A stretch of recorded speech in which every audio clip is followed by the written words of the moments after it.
Hello guys. ഇന്ന് ഇന്ന് രാവിലെ മോർണിംഗ് എണീറ്റപ്പോൾ ഒരു സാഡ് ന്യൂസൊക്കെ കേട്ടിട്ടാണ് എണീക്കുന്നത്.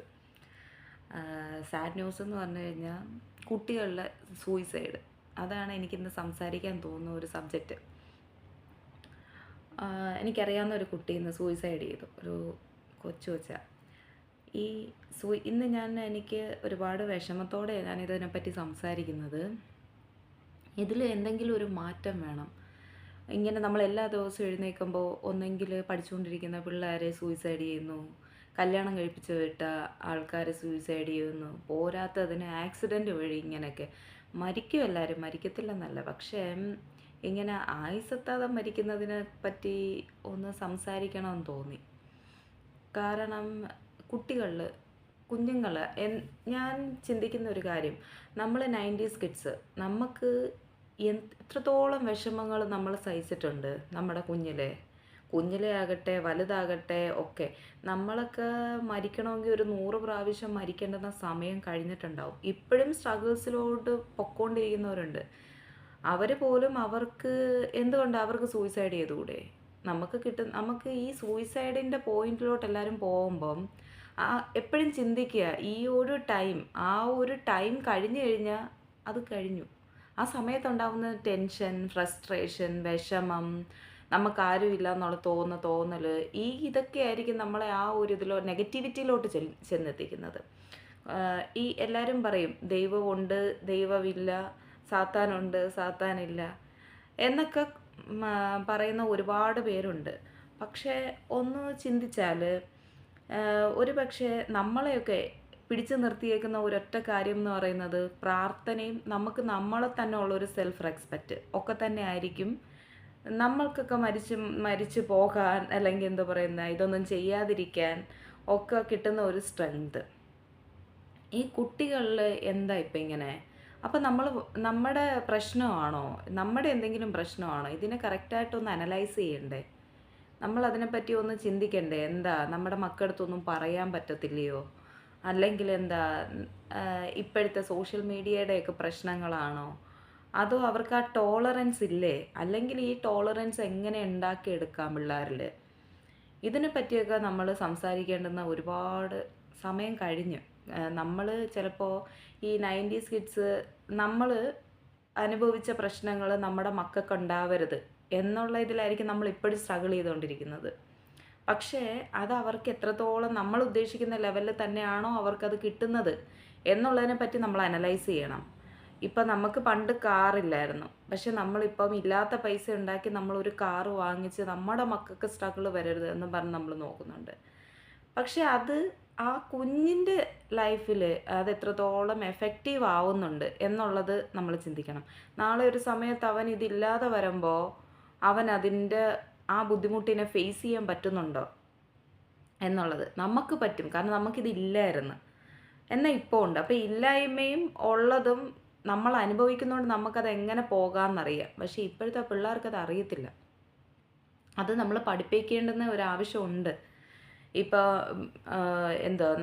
നമ്മുടെ മക്കൾ സ്കൂളിൽ പോന്ന് തിരിച്ചു വരുന്നു, കാര്യങ്ങളെല്ലാം നമ്മൾ ശ്രദ്ധിക്കണം. കാരണം എന്ന് പറഞ്ഞാൽ നമ്മൾ വളർന്ന സേഫ് ആൻഡ് സെക്യൂർഡ് ആയിട്ടുള്ള ഒരു അറ്റ്മോസ്ഫിയർ അല്ല നമ്മുടെ മക്കൾക്ക് ചുറ്റും ഉള്ളത്. നമ്മൾ വളർന്നപ്പോൾ ഒരുപാട് 9-10 മക്കളൊക്കെ ഒന്നിച്ച് വളർന്ന കാലഘട്ടങ്ങളുണ്ട്. ഓരോ കാലഘട്ടത്തിനും അതിൻ്റേതായിട്ടുള്ള ഡിഫറൻസ് ഉണ്ട്.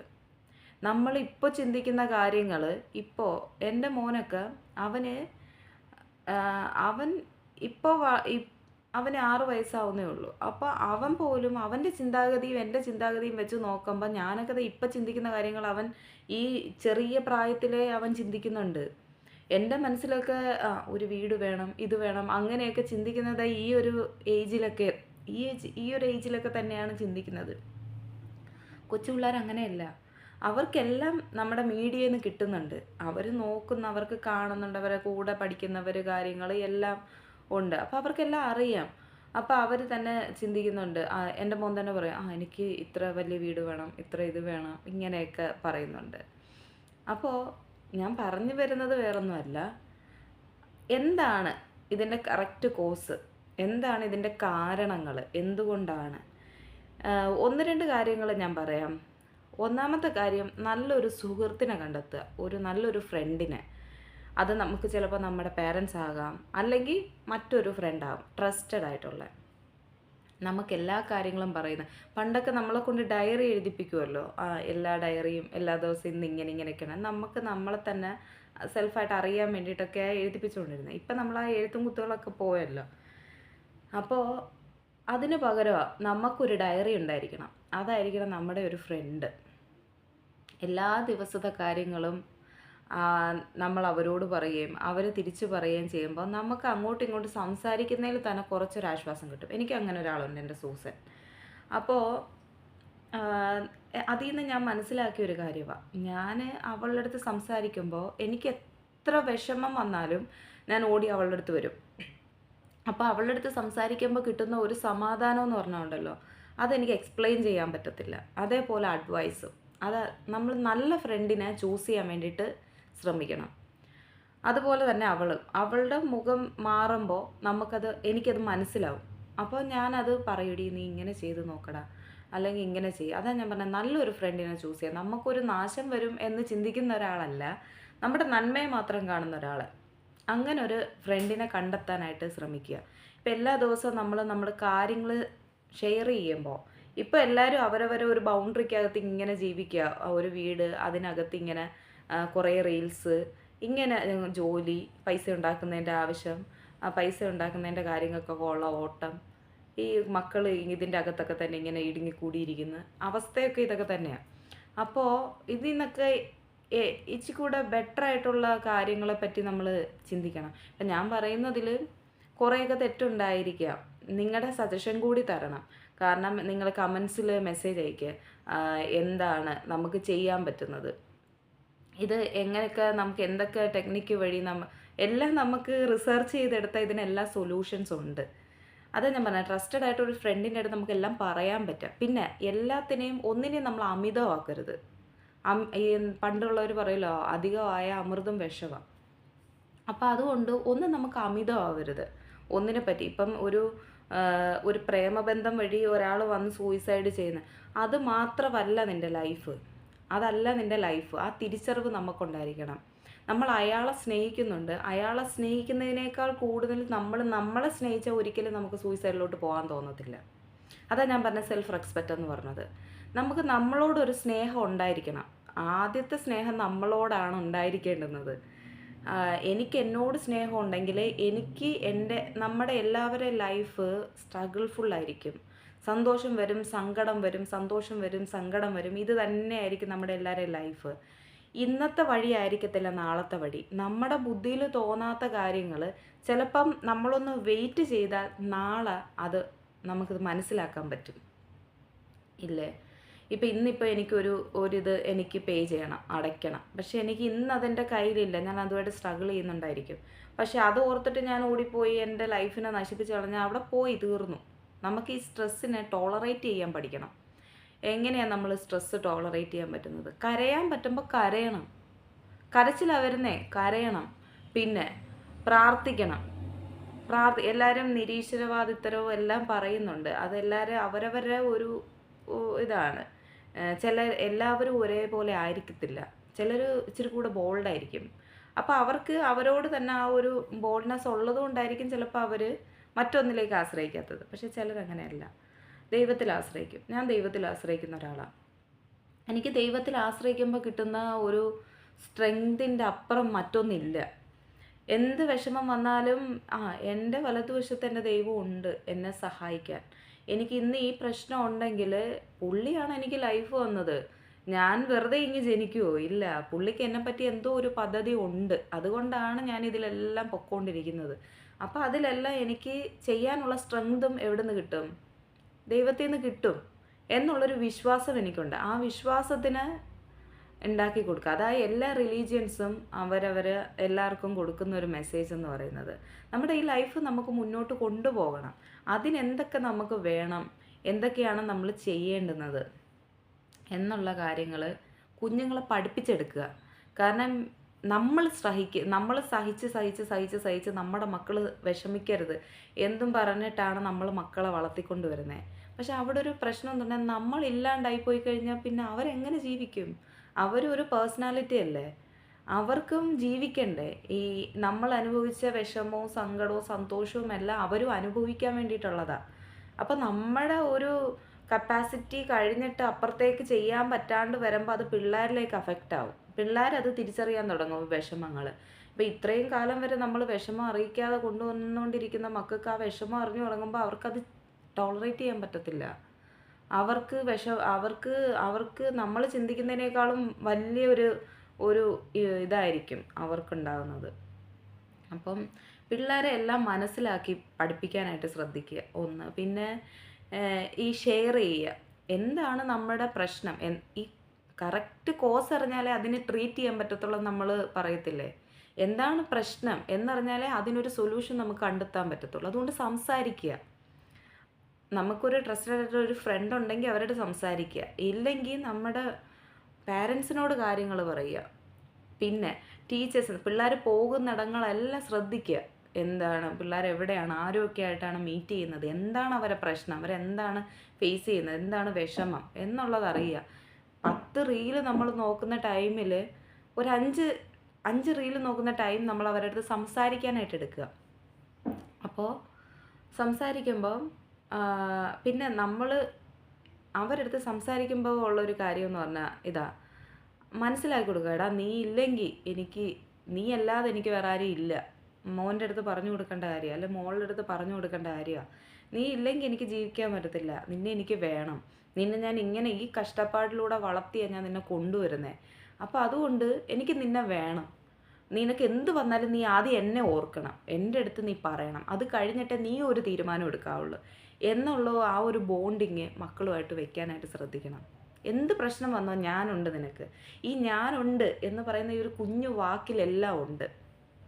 ഇപ്പം ഞാൻ എൻ്റെ അനിയത്തിയെടുത്ത് പറയും, അവൾക്ക് എന്ത് പ്രശ്നം വന്നാലും ഞാൻ അവളുടെ അടുത്ത് പറയും, നീ ഫസ്റ്റ് എൻ്റെ അടുത്ത് ചോദിക്കണം, എൻ്റെ അടുത്ത് ചോദിച്ചിട്ട് നീ അതൊരു തീരുമാനം എടുക്കാവുള്ളൂ, അല്ലെങ്കിൽ എൻ്റെ അടുത്ത് പറഞ്ഞിട്ടേ അത് ചെയ്യാവുള്ളൂ. ഒരുപാട് കാര്യങ്ങളിൽ ഞാനത് മനസ്സിലാക്കിയിട്ടുണ്ട്. കാരണം അവൾക്ക് പറ്റാത്ത അല്ലെങ്കിൽ ഒരു സ്ട്രഗിൾ വരുമ്പം ഉടനെ അവൾ എന്നെ വിളിക്കും, അല്ലെങ്കിൽ അവൾ പറഞ്ഞ് ഞാൻ കേട്ടിട്ടുണ്ട്. എൻ്റെ ഹസ്ബൻഡ് തന്നെ ഒരു ടെൻഷൻ വന്ന സമയത്ത് എൻ്റെ അനിയത്തി ഉണ്ടായിരുന്നു അവിടെ. അപ്പോൾ അവൾ പറഞ്ഞതാ, ചേച്ചിയെ വിളിക്കേ, ചേച്ചി എടുത്ത് ചോദിക്കും, ചേച്ചി എന്തെങ്കിലും പറഞ്ഞു തരും, ചേച്ചിയെ വിളിക്കേ. ആ ഒരു വിശ്വാസം അത് അങ്ങോട്ടും ഇങ്ങോട്ടും എല്ലാവരും ഉണ്ടാക്കിയെടുക്കുക. അപ്പോൾ ഓൺ ദ സ്പോട്ടിൽ അവൾ എന്നെ വിളിച്ചു. അത് ഭയങ്കര ഒരു ബുദ്ധിമുട്ടുള്ളൊരു സിറ്റുവേഷൻ ആയിരുന്നു. അത് ഞങ്ങൾ രണ്ടുപേരും ബോൾഡായിട്ട് തന്നെ അതിനെ ഡീൽ ചെയ്തു. ആ സംഭവം അവിടെ കഴിഞ്ഞു. അതിനെപ്പറ്റി ആലോചിക്കുമ്പോൾ ഇപ്പോൾ അയ്യോ അത് ഇത്രയും ചെറിയ കാര്യമായിരുന്നല്ലോ എന്ന് ചിന്തിക്കും. അപ്പോൾ അതാ എനിക്ക് പറഞ്ഞു തരണ്ടേ. വെറുതെ എന്തിനാണ് നമ്മൾ നമ്മുടെ ആത്മാവിനെ നശിപ്പിച്ച് കളയുന്നേ? വെറുതെ എന്തിനാണ് നമ്മളെ കൊന്നു കളയുന്നേ? നമ്മളൊന്നും ചെയ്യുന്നില്ല, നമ്മൾ നന്മയെ ചെയ്യുന്നുള്ളൂ. പിന്നെ സെൽഫ് റെസ്പെക്റ്റ് അധികമായാലും എനിക്ക് മറ്റൊരാളുടെ അടുത്ത് ചോദിക്കാൻ പറ്റത്തില്ല. എനിക്ക് വേറൊരാളുടെ അടുത്ത് ചോദിച്ചാൽ അവരെന്നെ എന്ത് വിചാരിക്കും? എന്തോ വിചാരിക്കട്ടെ, ആരെന്തോ നമ്മളെ വിചാരിക്കട്ടെ. ഞാൻ കഷ്ടപ്പെട്ടാൽ എനിക്ക് ജീവിക്കാൻ പറ്റും, ഞാൻ അധ്വാനിച്ചാൽ എനിക്ക് ജീവിക്കാൻ പറ്റും.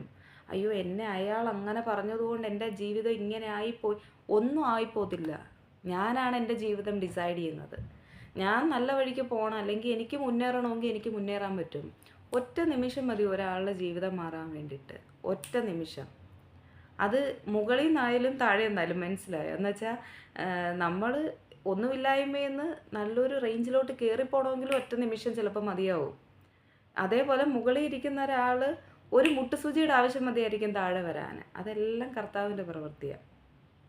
അപ്പോൾ നമ്മളെ മറ്റുള്ളവർ പറയുന്നത് കേട്ടിട്ട് ഈ എന്താ പറയുന്നേ, സൊസൈറ്റി പലതും പറയും, ഒരുപാട് കാര്യങ്ങൾ പറയും.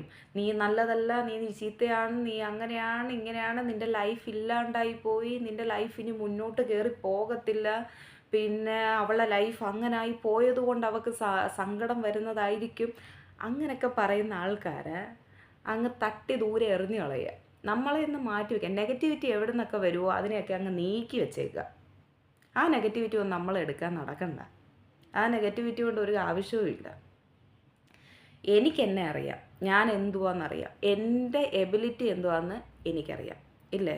ഈ പറഞ്ഞവരാരും നമുക്ക് ഒരു ദിവസം കൊണ്ടുവന്ന് ഫുഡ് തരത്തില്ല, ഒരു ദിവസം കൊണ്ടുവന്ന് നിൻ്റെ കയ്യിൽ ഇരിക്കട്ടെ തരത്തില്ല. സന്തോഷം വന്നാലും സങ്കടം വന്നാലും അനുഭവിക്കേണ്ടുന്നത് ഓരോ ഇൻഡിവിജ്വൽസും തന്നെയാണ്. നമ്മൾ തന്നെയാണ് അനുഭവിക്കേണ്ടുന്നത്. അപ്പം ഈ 10 പേരുടെ അഭിപ്രായത്തിൻ്റെ ആവശ്യമുണ്ടോ? ആവശ്യമില്ല. സൊസൈറ്റി പലതും പറയും. അപ്പം ഈ സൊസൈറ്റിയിൽ നിന്ന് കിട്ടുന്ന കുറേ കാര്യങ്ങളുണ്ട്. മക്കളെ അതൊക്കെ പഠിപ്പിക്കണം.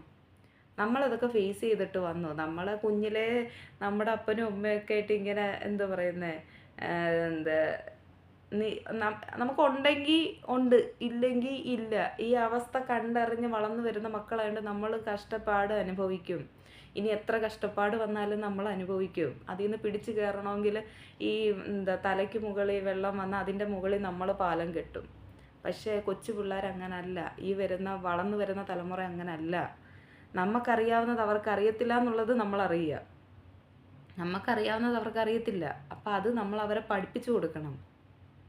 നമുക്ക് എന്ത് സ്ട്രഗിൾ വന്നാലും നമ്മൾ സഹിക്കും. കാരണം നമ്മൾ ഇല്ലായ്മയും കണ്ടിട്ടുണ്ട്, ഉള്ളതും കണ്ടിട്ടുണ്ട്. നമ്മുടെ കഷ്ടപ്പാടും കണ്ടിട്ടുണ്ട്, എന്നാൽ പൈസ ഉള്ളൊരവസ്ഥയും കണ്ടിട്ടുണ്ട്. ഇനി അതിൽ നിന്ന് മുന്നേറി പോകേണ്ടത് എങ്ങനെയാണെന്ന് നമുക്ക് ഐഡിയ അറിയാം. പക്ഷെ പുതിയ പിള്ളേരങ്ങനല്ല, കൊച്ചു പിള്ളേരങ്ങനല്ല. കൊച്ചു പിള്ളേർ ഇപ്പോഴത്തെ ആ ഒരു ഇതിൽ ഒക്കെ വളർന്നു വരുക. അവർക്ക് അറിയത്തില്ല കുറേ കാര്യങ്ങൾ. അപ്പോൾ എങ്ങനെ വളരണം, എങ്ങനെ പ്രോപ്പറായിട്ടൊരു ഗൈഡൻസ് കൊടുക്കുക.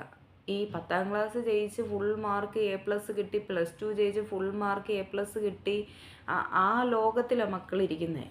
ആ ലോകം വിട്ട് കഴിഞ്ഞാൽ അതിൻ്റെ അപ്പുറത്ത് കുറേ കാര്യങ്ങളുണ്ട്. ഈ എന്താ പറയുന്നത്, മുമ്പന്മാർ പിമ്പന്മാരും ആവും, പിമ്പന്മാർ മുമ്പന്മാരും ആവും. അങ്ങനെ ഒരു ഇത് ബൈബിളിലുണ്ട്. അപ്പോൾ ഓരോ ദിവസവും ഓരോരുത്തർക്കും പുതിയതാണ്. ഓരോ അനുഭവങ്ങളും ഓരോ ദിവസവും ഓരോരുത്തരെ പഠിപ്പിക്കും. അപ്പോൾ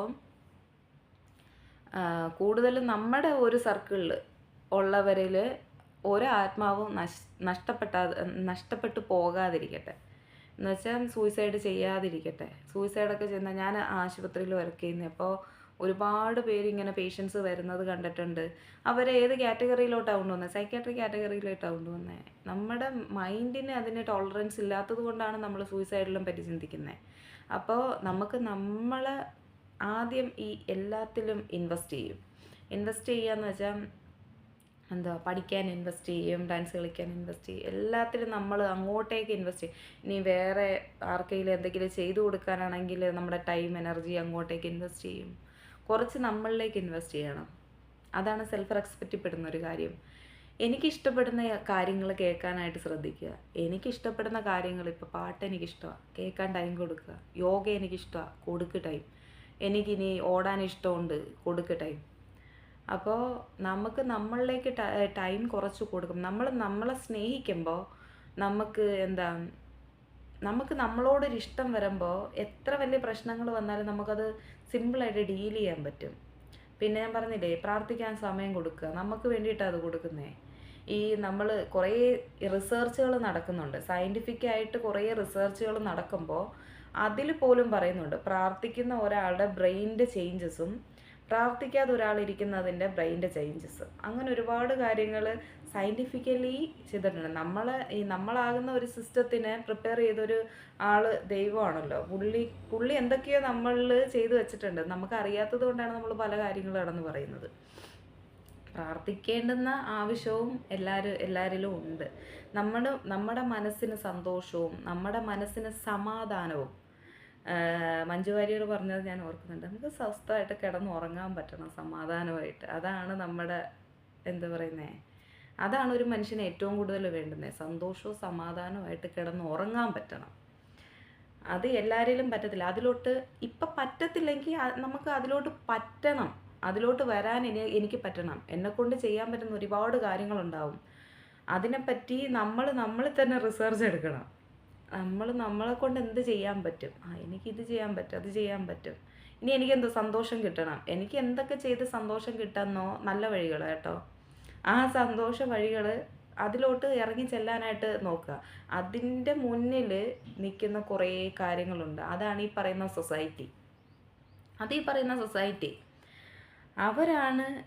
അവരവിടെ ഇരുന്ന് പറയട്ടെ, അവരെന്തെങ്കിലുമൊക്കെ പറയട്ടെ. പറയുമ്പോൾ ഒരു സുഖം, മനസ്സുഖം. ഇപ്പം നമ്മൾ ബിഗ് ബോസ് കാണുന്നത് എന്തെല്ലാം അതിനകത്ത് പറയുന്നു, എന്തെല്ലാം ബുള്ളിങ് വരുന്നുണ്ട്, സൈബർ ബുള്ളിങ് വരുന്നുണ്ട്, എന്തൊക്കെ വരുന്നുണ്ട്. അവർ ജീവിക്കുന്നില്ല, ജീവിക്കണം. ആ ഒരു കപ്പാസിറ്റി നമുക്ക് വേണം. നമ്മളെ പറയുന്നവർ പറഞ്ഞോട്ടെ. അവർക്കറിയത്തില്ല നമ്മൾ എന്തുവാന്ന്. അവർക്ക് നമ്മളെ അറിയാത്തത് കൊണ്ടാണ് അവരവരുടെ ലെവലിൽ സംസാരിച്ചുകൊണ്ടിരിക്കുന്നത്. അവർ സംസാരിക്കട്ടെ. അവർ സംസാരിച്ച് കുഴഞ്ഞ് കഴിയുമ്പം നിർത്തിക്കോളും. അപ്പോൾ അതിനെപ്പറ്റി ആലോചിച്ചു, എന്നെപ്പറ്റി അവരങ്ങനെ ചിന്തിക്കുന്നു, എന്നെപ്പറ്റി ഇങ്ങനെ ചിന്തിക്കുന്നു, ഞാൻ നല്ലതായിരുന്നല്ലോ, ഞാൻ പ്രശ്നങ്ങളൊന്നും ഉണ്ടാക്കുന്നില്ലായിരുന്നു, പക്ഷേ ഇവരെന്ത് ഇങ്ങനെ എന്നെ പറയുന്നത്. അവർ പറയട്ടെ. അവരെ നമുക്ക് അടച്ചു വെക്കാനൊന്നും പറ്റത്തില്ല. അവർ പറയുന്നത് പറഞ്ഞോട്ടെ. നിന്നെ കൊള്ളത്തില്ലേ കൊള്ളണ്ട, നീ നല്ലതാണെങ്കിൽ നല്ലതാ. നമ്മൾ മനസ്സറിഞ്ഞുകൊണ്ട് ആർക്കും ഒരു ദ്രോഹം ചെയ്യാൻ പോവാതിരുന്നാൽ മതി. നമ്മളായിട്ട് ഒരാളെ ദ്രോഹിക്കുന്നില്ലെങ്കിൽ ഈ കർമ്മ എന്ന് പറയുന്ന കാര്യം ഉള്ളത് തന്നെയാണ്. തിരിച്ച് നന്മ തന്നെ വരുള്ളൂ, തിന്മയൊന്നും വരത്തില്ല. അപ്പോൾ സൂയിസൈഡ് പറഞ്ഞ് ഒരുപാട് കാര്യങ്ങളിലോട്ട് സംസാരിച്ചുകൊണ്ട് പോയി. അപ്പോൾ നല്ല കുറേ കാര്യങ്ങളിലേക്ക് എല്ലാവരും സംസാരിക്കട്ടെ. എല്ലാവരും ഇതുപോലെ എല്ലാവരും വീഡിയോസ് ചെയ്യണമെന്ന് ആഗ്രഹിക്കുന്നു. കാരണം അവരവർക്ക് തോന്നുന്ന കുറച്ച് കാര്യങ്ങൾ പറയുന്നത് നല്ലതല്ലേ. തോന്നുന്ന കാര്യങ്ങൾ പറയുന്നത് അങ്ങനെയല്ല, നല്ല കാര്യങ്ങൾ പറയുന്നത്. ചിലരിലൊക്കെ ചിലപ്പോൾ അത് ഇൻഫ്ലുവൻസ് ചെയ്യും. ചിലപ്പോൾ ഒരുപാട് സങ്കടത്തിലൊക്കെ ഇരിക്കുന്ന ആൾക്കാരുണ്ടാവും. ചിലപ്പോൾ ഇങ്ങനെ അങ്ങോട്ടേക്ക് ചിന്തിച്ചാലോ എന്നൊക്കെ. അപ്പോൾ അവർക്കൊക്കെ ഇത് യൂസ്ഫുൾ ആയിരിക്കും. അപ്പോൾ നിങ്ങൾ നിങ്ങളുടെ കമൻറ്റ്സ് ഇടുക എന്നുണ്ടെങ്കിൽ നല്ലതായിരിക്കും. അപ്പോൾ എനിക്കും മനസ്സിലാക്കാമല്ലോ. കുറേ ഇപ്പം ഞാൻ പറയാത്ത 1, 2, 3 പോയിൻറ്റ്സ് ആയിരിക്കും ഞാൻ പറഞ്ഞത്. അപ്പോൾ എല്ലാവരുടെ ജീവിതം ഡിഫറെൻറ്റ്, എല്ലാവരുടെ അനുഭവങ്ങൾ ഡിഫറെൻറ്റ്. അപ്പോൾ എല്ലാവരിൽ നിന്നും മനസ്സിലാക്കുന്ന കാര്യങ്ങളും ഒരുപാടുണ്ടായിരിക്കും. ഒത്തിരി കാര്യങ്ങൾ അങ്ങോട്ടും ഇങ്ങോട്ടും പറയുന്നതും ഷെയർ ചെയ്യുന്നതും നല്ലതാണ്. സംസാരിക്കുക, ഒത്തിരി സംസാരിക്കുക, കൂട്ടുകാരായിട്ട് സംസാരിക്കുക. പിന്നെ ഇനി ഞാൻ അവരുടെ അടുത്ത് പറഞ്ഞ അവരെന്നെ അങ്ങനെ ഈ അപകർഷതാബോധം ആ സംഭവങ്ങളൊക്കെ എടുത്ത് കളഞ്ഞേരെ. എന്തിനാ അതൊക്കെ വെറുതെ കൊണ്ട് നടക്കുന്നത്? ആകെ ലൈഫ് ഒരിച്ചിരിയേ ഉള്ളൂ. പണ്ടൊക്കെ ഉള്ളവർ 90, 100 ഒക്കെ ജീവിക്കും. നമ്മളൊന്നും അത്രയും ജീവിക്കത്തില്ല. ഇപ്പോൾ വരുന്ന ആഹാരം, ഇപ്പം നമ്മൾ എടുക്കുന്ന മരുന്നുകൾ, വരുന്ന രോഗാവസ്ഥകൾ, പിന്നെ യുദ്ധം, അത് ഇത് അങ്ങനെ കുറേ സംഭവങ്ങൾ. അപ്പോൾ നമുക്കൊന്നും അറിയാൻ പറ്റത്തില്ല നമ്മൾ എത്ര കാലം ജീവിക്കും എന്നുള്ളത്. ജീവിക്കുന്ന കാലങ്ങൾ സന്തോഷത്തോടെ ജീവിക്കാൻ പറ്റണം. സങ്കടം ഉണ്ടായിരിക്കും, സങ്കടം ഇല്ലാതെ ഇല്ല. സന്തോഷത്തോടെ ജീവിക്കണം. സന്തോഷത്തിന് വേണ്ടിയാണല്ലോ നമ്മൾ ജീവിക്കുന്നത്. അപ്പോൾ സങ്കടങ്ങൾ ഉണ്ടാകുന്നത് ഒരു കുപ്പിയിൽ ശേഖരിച്ച് വെക്കുക, അതതിൻ്റെ വഴിക്ക് നടന്നോളും. സന്തോഷത്തിലേക്ക് എത്തുക, സക്സസ്സിലേക്ക് എത്തുക. അപ്പം നന്ദി.